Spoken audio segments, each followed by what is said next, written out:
A very good morning, thanks for clicking on to the Friday edition of Vogan's European Outlook. For the past week or so we have been talking about a fairly blocked up pattern, so fronts coming in off the Atlantic have been weakened significantly, becoming pretty much just cloud and drizzle makers as opposed to anything substantial. That will change as we go into Sunday.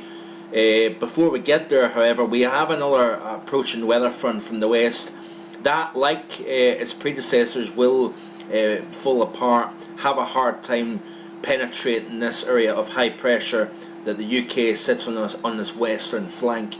You've got heights upwards of 1045 millibars over eastern portions of the continent. That has been dominating the past week, keeping us rather cloudy, cool, so on and so forth. But we are going to see that change. This area of frontal system is going to come in, as we have seen all week. It weakens as it does so, but then what essentially we are going to start to see is that area of high pressure, the core of it will shift enough eastward progression to allow this next system of the Atlantic to have a little bit more pronounced influence. So we are going to see an increase in wind and rain through the course of Sunday into Monday. Now, if you read the post yesterday, I did allude to the fact that we're going to be tapping some Canadian Arctic and Greenland air.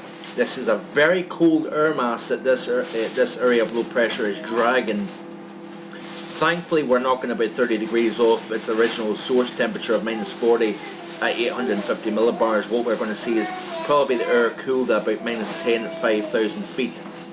And once we see this push through, we're into that polar maritime air mass here. Still a lot of questions with regards to just how cold the air will be once it reaches the UK, but certainly the models indicate that we are going to see snow even to low levels as we press through Monday, Tuesday and into Wednesday. We may have some embedded energy within that northwesterly flow to increase the snowfall and even the low levels as well. So it's going to get interesting through the course of next week.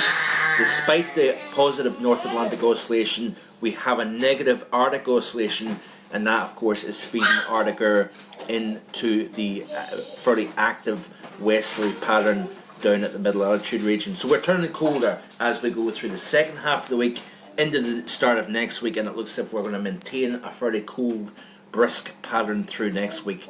Keep it right here on marfoganweather.com and on YouTube, and I'll keep you up to date through the weekend. Bye for now.